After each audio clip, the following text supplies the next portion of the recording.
From the campus of the University of Nebraska at Omaha, consider this with Kathy Wyatt, a program of issues and information behind today's news. In 1996, 1 in 10,000 children were diagnosed with autism. Today, that number is 1 in 44.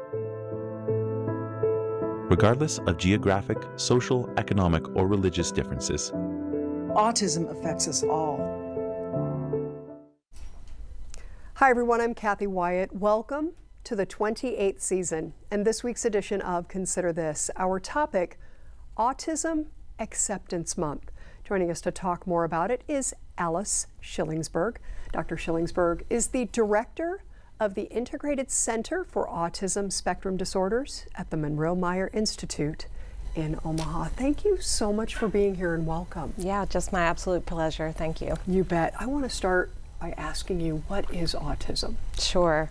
Autism, also commonly called autism spectrum disorder or ASD, is a neurodevelopmental disorder. It affects children. We typically see these signs and symptoms emerging in children, and it consists of really two primary features.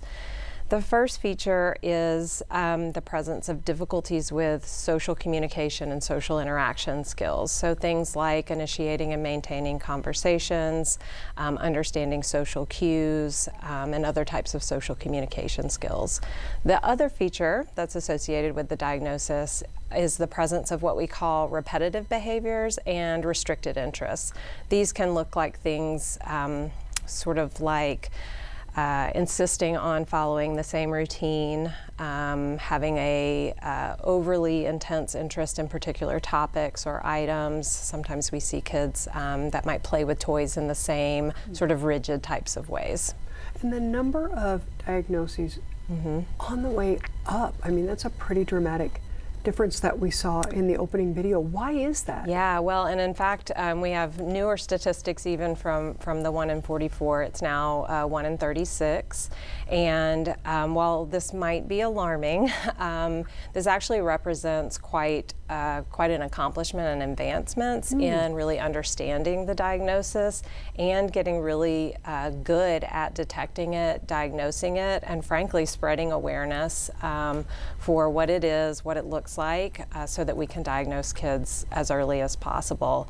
You know, the sort of increase in these statistics really is the result of kind of three things. One is, as I mentioned, increased awareness. When primary care providers, pediatricians, daycare workers, caregivers understand that what they're seeing might be a sign or a symptom, we tend to be able to diagnose those kiddos. We also know that as we've learned more about autism, we've broadened what we understand about the diagnosis, and so whereas it used to be a sort of narrower portion of the population, when that broadened, we actually were capturing more individuals who did have the diagnosis. And then thirdly, we're just getting better at diagnosing it. So all three of those things, while the statistics might be alarming, are actually good things in terms of identifying the diagnosis, and that opens the door to treatment options. Yeah, and we're going to talk about those in a minute. I want to ask you, I think there are viewers out there who are either introduced or become a little bit more familiar with autism through like television programs like The Good Doctor or movies like Rain Man. What are the differences between what we're seeing from a drama, television series, or movie like that, and real life? Yeah, first of all, I'll say I think having autism portrayed in media is really wonderful in a lot of ways because it does contribute to that raised awareness. And so I think there are a lot of benefits to that. I think potentially the point that you might be getting at is that sometimes what we see in the media really isn't a broad representation of what we actually mean by the autism spectrum. And the spectrum really does suggest that there's a range of ways that an autistic person might be impacted by the diagnosis and how that might how that might look. And sometimes the representation in movies and television shows really aren't representative of that full spectrum. That doesn't discount that there may be people on the spectrum that do have many of those similar types of characteristics, but it doesn't necessarily capture the full range. The other thing that I'll point out, I guess particularly with those two that you mentioned, is that sometimes there can be an idea that all people with autism have some sort of a special gift or savantism like we might see in Rain Man, and that just isn't the case. So there are some, I think, positives to awareness and some of those types of things, but you have to be careful not to be too swayed by, I think, what we're seeing in the media as being the only representative case. Well, as you're talking, I'm thinking, okay, doctor, then how do we watch some of this stuff? Because it's not just autism, there are other issues that are also addressed, Sure. Throughout the media. So do you have any advice for people who maybe those, but other, other programs and movies on how we watch it? Yeah, I mean, I would watch it with entertainment value at the forefront of it. Certainly, I think if someone's interest were piqued, if you were to see yourself in those characters, or if you wanted to learn more, I would go to more trusted sources, perhaps the CDC, the Autism Science Foundation, some sources like that to sort of get that more representative view. Okay, thank you. Is there a cure for autism? You know, I'll challenge the question a little bit. Should we be looking for a cure? And I think the way that we view autism today is that it's mixed. One of the things that's really been wonderful about autism awareness and acceptance is a real leaning into the strengths and unique things that come with really all people, and that extends to people who are autistic. And so I think when we ask questions like, is there a cure, it suggests sometimes that we're looking to cure all autistic people, even of those strengths, and that's not the case. What we really want to think about is, how does the diagnosis affect each individual person? And when someone is affected in a way that interferes with them living to their potential, we know that some individuals who are autistic don't speak, have such difficulty with communication that it affects social relationships. We see co-occurring intellectual disability. And so really we want to think about those features and the way that a diagnosis might have its impact on a person, and then think about treatments for those particular difficulties rather than thinking about curing autism. Okay. If that makes sense. Fair enough. You mentioned diagnoses. I'm curious, especially with the numbers on the rise, and you talked about the benefits involved there. Walk us through the diagnosis process. Sure.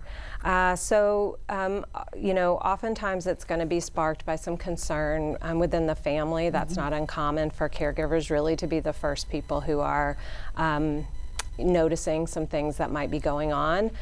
We encourage families to bring those to your primary care. It is universal that children should be getting developmental screens through their primary care pediatrician's office, and those are starting very young. We move from a universal developmental screening to autism-specific screening by 18 months of age.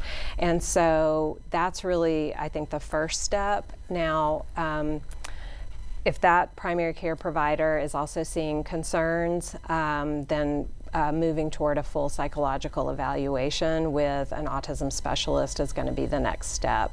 Now, autism, unfortunately, doesn't have a medical test, so we're not doing a blood test where, unfortunately, it's not that straightforward. So we do rely on specialized clinicians who have a lot of training in behavioral sort of behavioral observation and then these behavioral assessment tools to really tease apart if what we're seeing is part of kind of your sort of typical development, or is it really at a level to cause concern. Sometimes those diagnostic evaluations can take 4 to 5 hours. And unfortunately, because it takes such specialized training to be good at doing those, that can cause some delays to diagnosis, unfortunately. Gosh, those people watching and even me sitting here think, wow, 4 to 5 hours, but these are kids. Yes. You know, that are having to go through this. So that seems like a long time to us, but I cannot even imagine, you know, the process involved with that. We're going to put up a video. And as we do that, I want you to talk about this center at the Monroe Meyer Institute, right? Sure. And what it does. Well, first of all, the entire facility is just brilliantly designed, I think, to be a welcoming space for people with a variety of neurodevelopmental disabilities, not just autism. But the Integrated Center for Autism Spectrum Disorders is centrally housed here, and we offer specialty clinics aimed at diagnostics, so diagnosing children, very young children, through adolescents who have a concern of autism. And then once that diagnosis is made, we are able to offer treatment services. So we have 2 specialty clinics here on our main site at MMI, and then 3 community-based centers as well that offer behaviorally based interventions to really focus on an individualized but comprehensive plan. I think, as you've heard me talk, we talk about autism as a spectrum, and really each individual is impacted in different ways. And that's what's really lovely, I think, about our center is that we're able to offer comprehensive but individualized treatment plans. We have a photo of one of those clinics. I want to go ahead and put that up now because you said there are 3 of them. So this is the bricks and mortar. What's going on behind the glass there? So we have 3 community-based sites as well. Those are called our Autism Care for Toddlers centers. We have one in North Omaha, one a little bit south on Q, and then we are thrilled to have just opened our 3rd site in Fremont, which is really aimed at trying to bring services into the community. Frankly, one of the things that we know caregivers struggle with is juggling resources. So when you think about traveling every day to therapeutic appointments, you know, saving 20 minutes matters. And so really trying to embed services to be accessible within different communities and kind of bring that care there. Talk a little bit, because we are statewide, right? So Monroe Meyer in Omaha, these places that you're talking about also around the area. What is your vision for the state in terms of autism? Well, you know, actually it kind of takes a village. I know I could talk about MMI, but honestly the community here, just through a variety of partnerships, whether that's through the educational system or through just the broader medical systems of care here, have really worked to try to extend. We often think about MMI as kind of a hub and spoke where, yes, this is a centralized location, but it's not the only location. So, you know, one of the things that is always a vision is to be able to provide services in the community where a family is. It reduces a ton of mental and financial burden, frankly, to think about having to travel for this care. We utilize telehealth options and other types of things like that to try to do that. Cool. Okay, we have another photo. It's of a mother and daughter, I believe. And I got to ask, what are they looking at, Dr. Schillingsberg? Well, from the visual, it certainly just looks like they're watching TV together, or some type of tablet. And in fact, they are watching a tablet, but it's a very specialized tablet. This is actually called the Early Point evaluation device.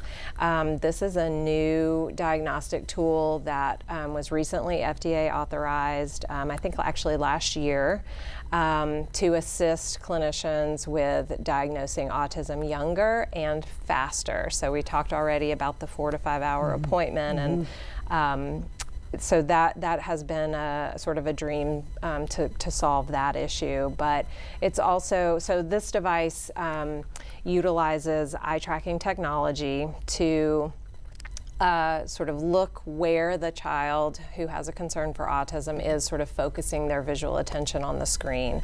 Now, one of the things that we know about autistic people is that they often do orient to more non-social cues in the environment. And there's a lot of research that supports you can actually tell the difference if we're watching the same screen, where a person who doesn't have autism and a person who does have autism sort of attend or focus their eye gaze. Can tell them apart. And so through decades of research, the people who created and tested this device have worked to distill this down into about a 15-minute series of very socially rich video clips. And they track where we're gazing to determine, can we tell a difference? And so at Monroe-Meyer, we've been privileged to be a part of some of the studies to evaluate its efficacy, but we are also now offering clinical appointments where we use this device, and those appointments are about a third of the length of time. Yeah, Wow. it's Okay. fantastic. All right.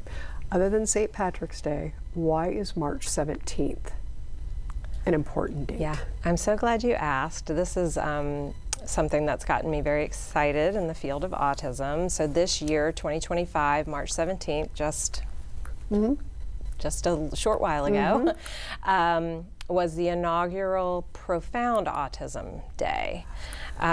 So it's not yet officially acknowledged in every single state, but several states have acknowledged March 17th as Profound Autism Day. And what that day is sort of geared toward is to draw attention and awareness to a subpopulation of autism who have what we call profound autism. So profound autism really refers to the group of autistic individuals who are minimally verbal or non-speaking, have a co-occurring intellectual disability, and typically need kind of round-the-clock care, so 24/7 all year round. And it's about 30% of the autistic population. And I think, kind of hearkening back to your question about what we see in media representation, sometimes we don't get as much information on that portion of the population. And so the goal of Profound Autism Day really is to just continue to have that awareness, which is so important because communities really do play a big role in supporting families that are caring for a person with profound autism. Okay. Yeah. I have to ask, what inspired you to go down this path?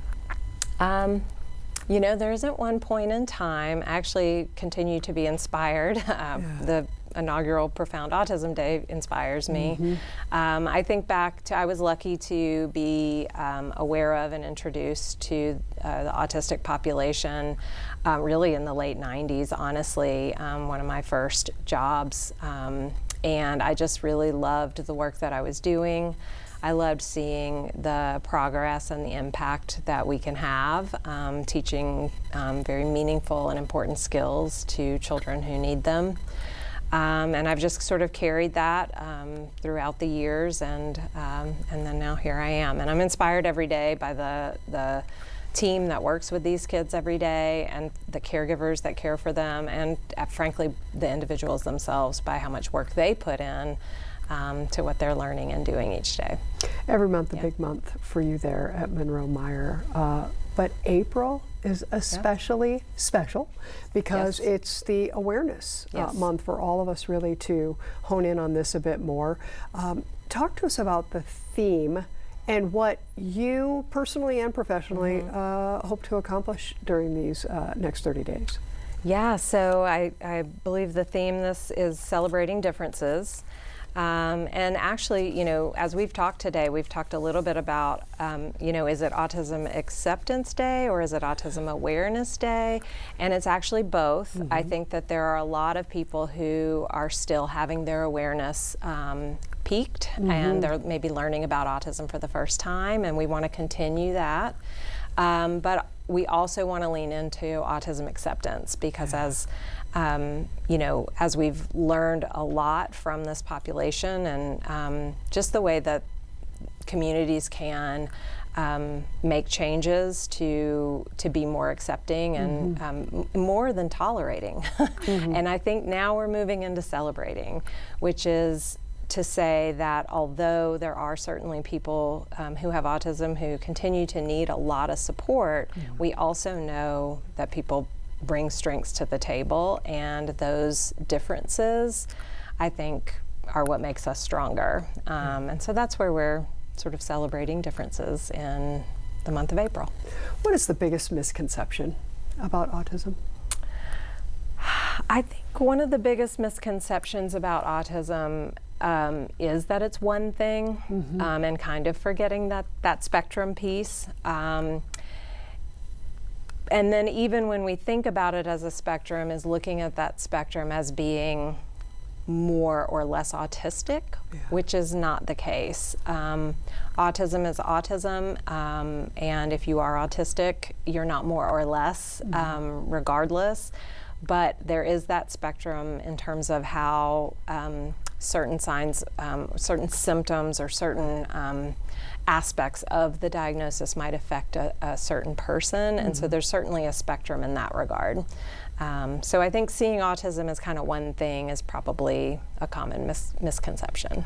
All right, so we're aware of it, we've accepted it, and now, there are going to be some folks who embrace it in whatever way they do. And I know, obviously, communication is a big deal for a lot of folks. So if there's someone out there who, maybe knows somebody, but they haven't really quite grasped how to approach them, what would you say to somebody who says, so doctor, how do I communicate with somebody who has autism? Well, this is a thing that I think has a varied answer as well. I think we communicate with autistic people in the way we communicate with all people, trying to take into consideration their individual differences and preferences. Mm-hmm. I think if we know a person has very significant difficulties with understanding communication or communicating with us, mm-hmm. Learning about how they communicate person by person. So not kind of painting with a broad brush that, all people are going to communicate in this way, mm-hmm. but taking the time to ask caregivers. For other individuals, I think the answer is treating it individually, interacting with people, and not being afraid to ask, what's your preference? Even with the term autistic. Yeah. I've been asked that question. Do you say person with autism or autistic? And there's actually very different opinions from the autism community, and so there's no harm in just asking. Do you prefer for me to use person first or identity first language, and being flexible? I like that. We have about 3 minutes left. I would be remiss if I did not ask you while you're here. I know you don't have a crystal ball, but what is the future? Gosh, that's a big question. I think the future is to continue this work. Celebrating autism awareness and acceptance every year continues to be current. It's a present tense thing that we need to continue to focus on, mm-hmm. and that will remain the case for next year and the year after, partially because we're always learning. And so I think the future holds continued good work. One of the really nice things about being at MMI and the university is that we are at the forefront of scientific advances, right. And I think that's what's in the future for us, for sure. In the meantime, how do Nebraskans support those individuals on the spectrum? Yeah, well, I think we have learned that community involvement, to be flexible and to understand some of the things that might make it a challenge for a person with autism to fully be, to belong, to be embraced in their community. These are things like, so some individuals with autism have some hypersensitivities to sounds and lighting, and communities that offer things like theaters that take that into consideration. Those are really wonderful first steps, but I think continuing to focus on how can the community be welcoming, what changes do we need to make this a comfortable experience for a person with autism, that's always going to be the right way to go. Autism Awareness and Acceptance Month. We're talking with Dr. Alice Schillingsberg today about that. Folks wanting more information can go to unmc.edu/MMI. You can also call 402-559-6418. I want to thank Dr. Schillingsberg for joining us today. Of course, for all the students who are working so hard behind the scenes, and all of you for watching. As we close, a look at Omaha's Memorial Park as seen through the lens of Jade Thornton, a junior right here at UNO. We will see you next week.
Consider This is an issues and information program produced by UNO Television in the School of Communication.